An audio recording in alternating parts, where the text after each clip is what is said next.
ஆமாம், bolt move. ஒரு right handed Warner மாதிரி ஆடினார் இன்னைக்கு. வார்னர் வந்து அட்டாக்கிங் பேட்ஸ்மேன்.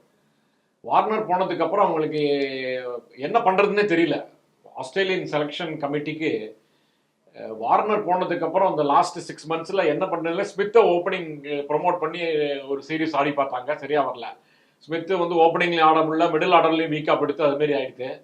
அதுக்கப்புறம் ஒரு கன்வென்ஷனல் ரெகுலர் ஸ்டாண்டர்ட் ஓப்பனர், ஒரு ஓப்பனிங் பேட்ஸ்மேன் எப்படி ஆடணுமோ அதே மாதிரி ஆடுற பேட்ஸ்மேனா மேக்ஸ்வெனியை எடுத்தாங்க. அவர் வந்து பெரிய போல்டா அட்டாக்கிங் ஸ்ட்ரோக்ஸ் எல்லாம் ஆட மாட்டார். அவர் ஸ்டெடியா ஆடி செட்டில் ஆகி அப்புறம் ரன் அடிக்கிறது அப்படிதான் பண்ணிட்டு இருக்கிற பேட்ஸ்மேன். அவர் கூட இன்னொரு முக்கியமான விஷயம் என்னன்னா, ஸ்பெஷலிஸ்ட் ஓப்பனிங் பேட்ஸ்மேன் கிடையாது. 1 down 2 downல தான் அடிந்தார் அவருடைய கவுண்டிக்கு.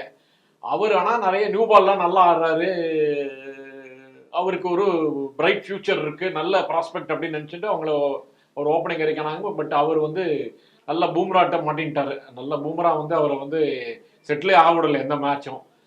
ஸோ அவங்களுக்கு வந்து வேற ஸ்பெஷலிஸ்ட் ஓப்பனிங் பேட்ஸ்மேன் அவங்க கவுண்டிலேயே யாரும் வந்து பெரிய லெவலில் சக்சீட் ஆகல அவங்களுக்கு.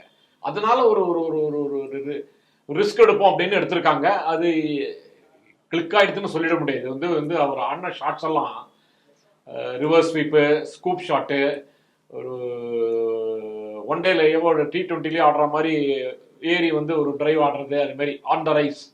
அதை நியூ பால்ல, டெஸ்ட் கிரிக்கெட்ல, ரெட் பால் கிரிக்கெட்ல இப்படி ஆடுறதுங்கிறது சாதாரண விஷயம் இல்லை. அவர் ஆடினாரு, சக்சீட் ஆயிடுத்து.